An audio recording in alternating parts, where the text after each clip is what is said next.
Hallelujah, good morning. रविवार है, प्रभु का दिन है, चर्च जाना है। आइए उससे पहले एक छोटा सा मनन।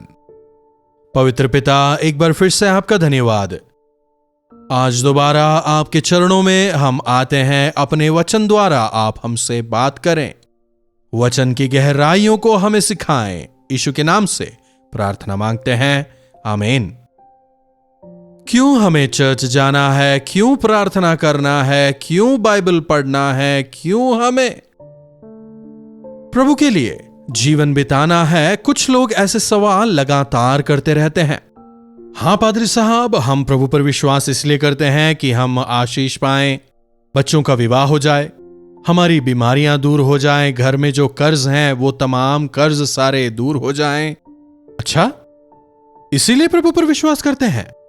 विश्वास करेंगे तो नौकरी मिलेगी, कर्ज दूर हो जाएंगे, बीमारियां सब ठीक हो जाएंगी, हर एक चीज में हमें बढ़त मिलेगी, प्रभु हमें बढ़ाते चले जाएंगे, बच्चों के विवाह वगैरह हो जाएंगे। क्या इसलिए प्रभु पर विश्वास कर रहे हैं? अगर इस जीवन मात्र के लिए, केवल इस जीवन के लिए अगर हम प्रभु पर विश्वास करते हैं, इस संसार के तमाम अन्य लोगों से ज्यादा अभागे हैं, पौलुस कहता है, तो फिर क्यों चर्च जाना है, क्यों प्रार्थना करना है, क्यों बाइबल पढ़ना है, क्यों प्रभु से प्रेम करना है? केवल इस संसार की आशीषों के लिए नहीं। अगर इस संसार में हमें पवित्रता से जीवन बिताना है, अपनी गवाही की रक्षा करनी है, बिना हृदय की पवित्रता के हम प्रभु को प्रसन्न नहीं कर सकते। समझ रहे हैं?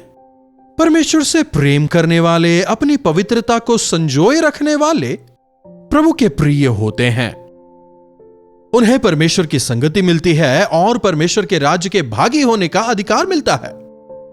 परमेश्वर के राज्य का वारिस बनने के लिए हम उन पर विश्वास करते हैं, ना कि इस संसार की आशीषों को पाने।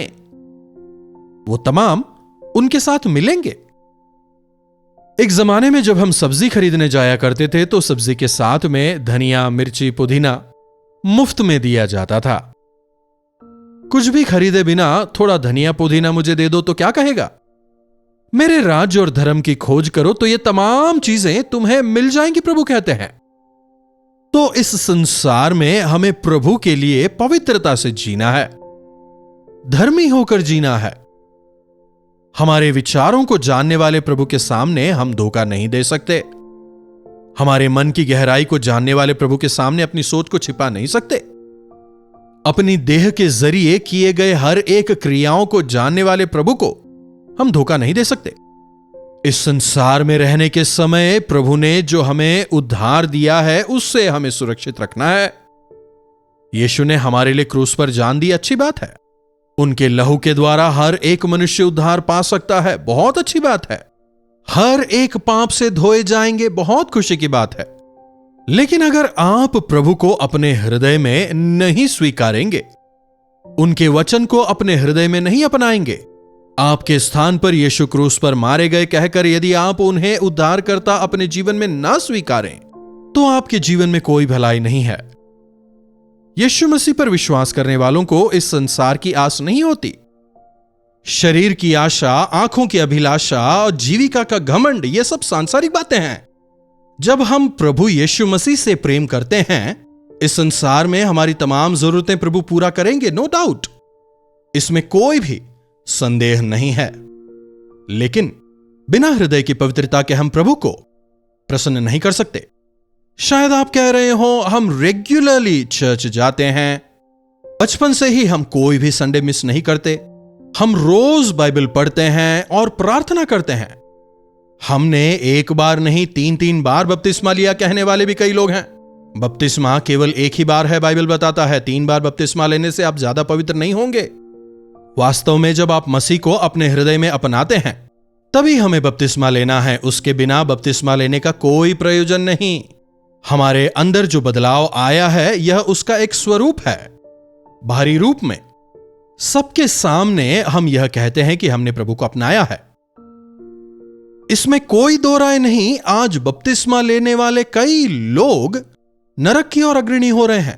बपतिस्मा लिया है लेकिन फिर भी शराब पीते हैं, बपतिस्मा लिया है फिर भी बुरे काम करते हैं। कई लोगों को हम देखते हैं, भले ही आप कितनी ही बार बपतिस्मा लें, मसीह यीशु का नया जीवन अगर आपने नहीं पाया है, यदि पवित्र नहीं बने रहते, आप जानते हैं मन सबसे अधिक धोखा देने वाला है, उसमें असाध्य रोग लगा है, बाइबल बताता है। इसे कौन समझ सकता है? आपके हृदय की अवस्था को आप भी नहीं जानते, केवल प्रभु जानते हैं। अगर आप उनसे पूछेंगे तो वे आपके हृदय की स्थिति को आपको दर्शाएंगे, और अगर अपनी गलतियों का अंगीकार करें, पश्चाताप करें, तो आपको नया जीवन देने के लिए प्रभु तैयार हैं। यदि आपने प्रभु पर विश्वास किया है तो इस संसार को छोड़ने के बाद आप स्वर्ग जाएंगे। क्या आप जानते हैं?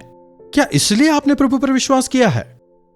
लेकिन अगर आज आप अपने संगी विश्वासियों के साथ घुल मिल के मेल जोल करके नहीं रह सकते, तो स्वर्ग में लाखों लाख स्वर्गदूतों के बीच, हजारों अरबों भक्तों के बीच आप कैसे रहने पाएंगे? अगर हम उस स्वर्ग के राज्य में प्रवेश चाहते हैं तो हमें अपने आप को यीशु के लहू से पवित्र करके जीना होगा। आज सुबह के मनन के लिए आपके ध्यान को एक वचन की ओर लाना चाहूंगा। देखिएगा, प्रकाशित वाक्य की पुस्तक और उसका 21वां अध्याय और उसकी 7वीं आयत से पढ़ना चाहूंगा। देखिएगा, जो जय पाए वही इन वस्तुओं का वारिस होगा, और मैं उसका परमेश्वर होऊंगा और वो मेरा पुत्र होगा।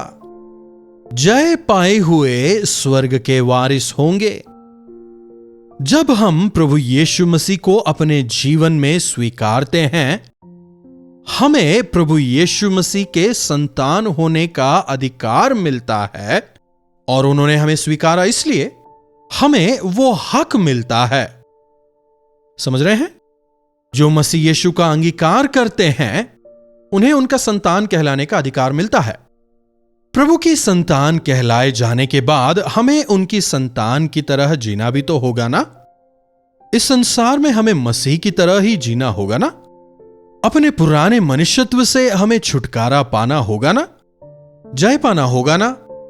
यीशु मसीह संसार में आकर जयवंत हुए। शरीर की आशा, आंखों की अभिलाषा, जीविका के घमंड पर वे जयवंत हुए। 40 दिन और 40 रात उपवास करने के बाद में जब उन्हें भूख लगता है, शैतान आकर प्रभु से कहता है, इस पत्थर को रोटी बनाकर आप खाइए। शैतान जब परीक्षा करता है उस शरीर की आशा को, भोजन पर उन्होंने जय पाई। मनुष्य केवल रोटी ही से नहीं बल्कि परमेश्वर के मुख से निकलने वाले वचन से जिएगा कहकर शैतान को डांटते हैं। फिर पहाड़ की चोटी पर ले जाकर वहां की खूबसूरती को दिखाता है। वहां की खूबसूरती को, ऐश्वर्य को दिखाकर प्रभु की परीक्षा करने का प्रयास करता है। जब हम फ्लाइट से जा रहे होते हैं, विशेषकर रात के समय में, अगर आप फ्लाइट से जाएं या फिर आप उतर रहे हो, उस शहर की खूबसूरती को देखिए, कितने शानदार वो लगते हैं, है ना। झुग्गी झोपड़ियां, ट्रैफिक, कचरा, ये सारी चीजें नजर नहीं आती, लेकिन अच्छे शानदार लाइट्स दिखते हैं। प्रभु यीशु इस संसार के अधिकारी होने के लिए नहीं आए, बजाय इसके वे आपके हृदय के सिंहासन पर विराजमान होना चाहते हैं। यह संसार का आकर्षण नहीं चाहिए कहते हुए शैतान का विरोध करते हैं, उसे डांटते हैं। मैं इस संसार में अपने लहू को बहाने के लिए आया हूं, तेरे जरिए इस संसार को जीतने के लिए मैं नहीं आया। आंखों की अभिलाषा पर जयवंत हुए। आराधनालय के कंगूरे पर ले जाकर कहता है, अगर आप परमेश्वर की संतान हैं तो यहां से गिर जाएं, स्वर्गदूत आपको बचाएंगे। बाइबल को कोट कर रहा है। प्रभु, तू अपने परमेश्वर यहोवा की परीक्षा ना करना कहते हुए शैतान को वे दोबारा डांटते हैं। तीनों परीक्षाओं में वे जयवंत हुए। शरीर की आशा, आंखों की अभिलाषा, जीविका का घमंड। आज हम में हर रोज यह आशाएं होती हैं। शरीर की आशा, भोजन की इच्छा, संसार की तमाम चीजों को पाने की इच्छा, पैसों की इच्छा, अधिकार को पाने की इच्छा, जीविका का घमंड, अहंकार, मुझे बड़ा बनना है, लोगों के सामने मेरा नाम होना है, मुझे एक उच्च अधिकारी बनना है, मुझे ऊंची ऊंची पढ़ाई करनी है, कई सारे डिग्रीज चाहिए। आज विभिन्न प्रकार के अहंकार मनुष्य में हैं। इंसानों के सामने हम अपने आप को ऊंचा करना चाहते हैं, लेकिन प्रभु कहते हैं जो अपने आप को ऊंचा करेगा नीचा किया जाएगा, जो नीचा करेगा वो ऊंचा किया जाएगा। प्रभु ने इन चीजों पर जय पाई है और प्रभु चाहते हैं कि हम भी जयवंत हों। शरीर की आशा, आंखों की अभिलाषा, जीविका का घमंड, हर रोज हमें वचन की सामर्थ्य से इनका विरोध करना है और इन पर हमें जयवंत होकर पवित्रता के साथ में मसीह के आने की बाट जोहनी है। और जब हम अनेक विश्वासियों के साथ में मिलकर प्रभु की आराधना करते हैं, वहां पर हमें परमेश्वर की नई सामर्थ्य मिलती है। प्रभु हमारे हृदयों में अपने कार्यों को करते हैं और स्वर्ग के उस आनंद की अनुभूति इस संसार में हम करने पाते हैं। इसीलिए चर्च जाएं, ताकि हमारे आत्मिक जीवन में हम बढ़ते चले जाएं।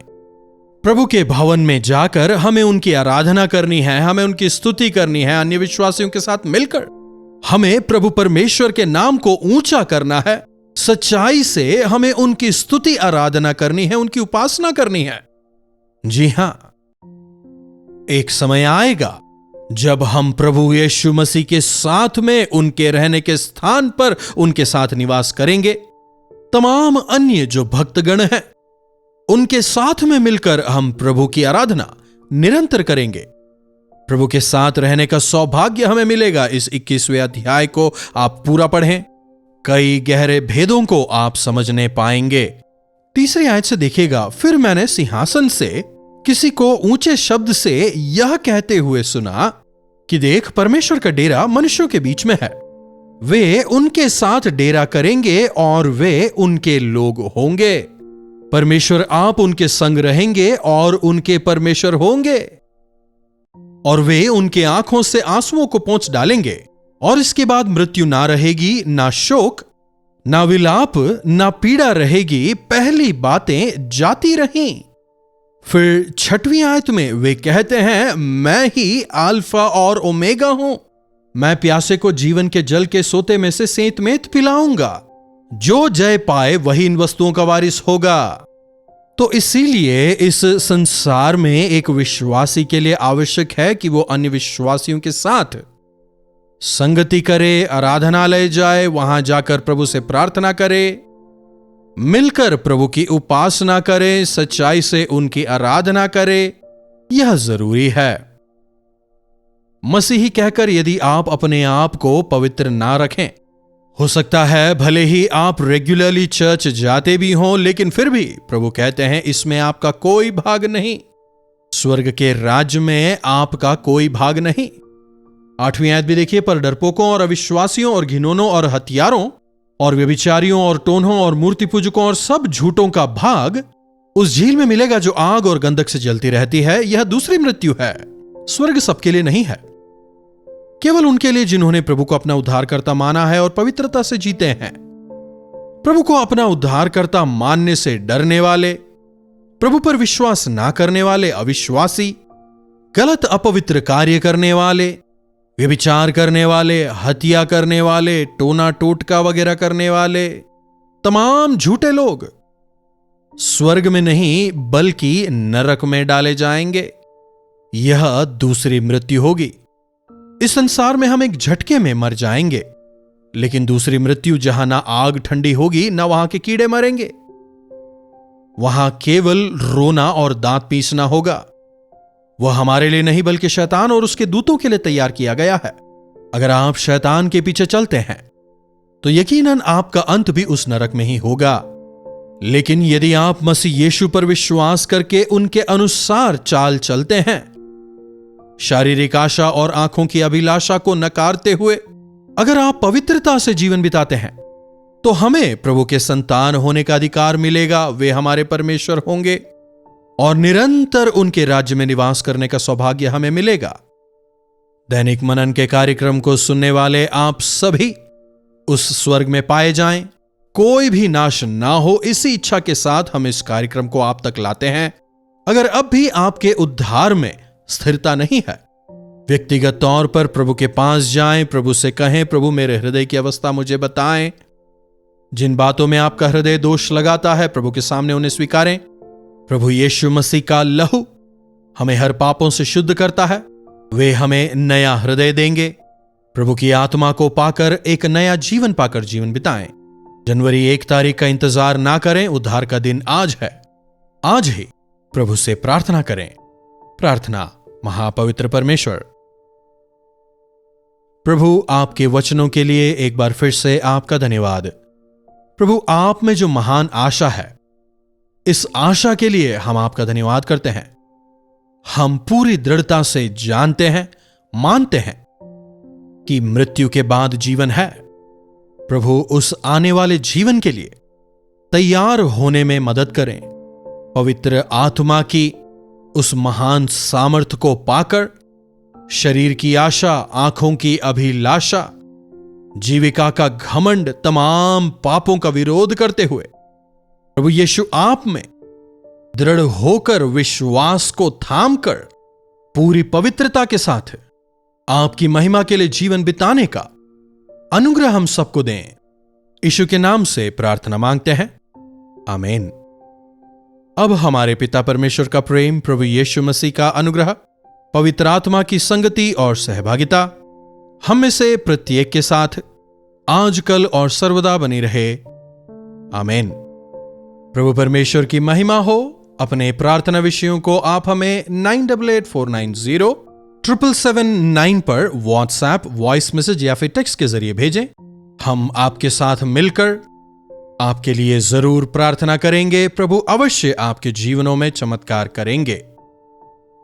यदि इन कार्यक्रमों के जरिए आपने आशीष पाई है और अगर पवित्र आत्मा आपको प्रेरित करते हैं कि आप इस सेवकाई में हाथ बटाएं, तो आप हमें एक व्हाट्सएप मैसेज कर सकते हैं। हमारी टीम आपसे संपर्क करेगी, तमाम जानकारियां आपको दी जाएंगी और हम मिलकर प्रभु की इस सेवकाई में आगे बढ़ेंगे। इन्हीं वचनों के साथ आज मैं आपसे विदा लेता हूं। प्रभु आप सबों को आशीष दें।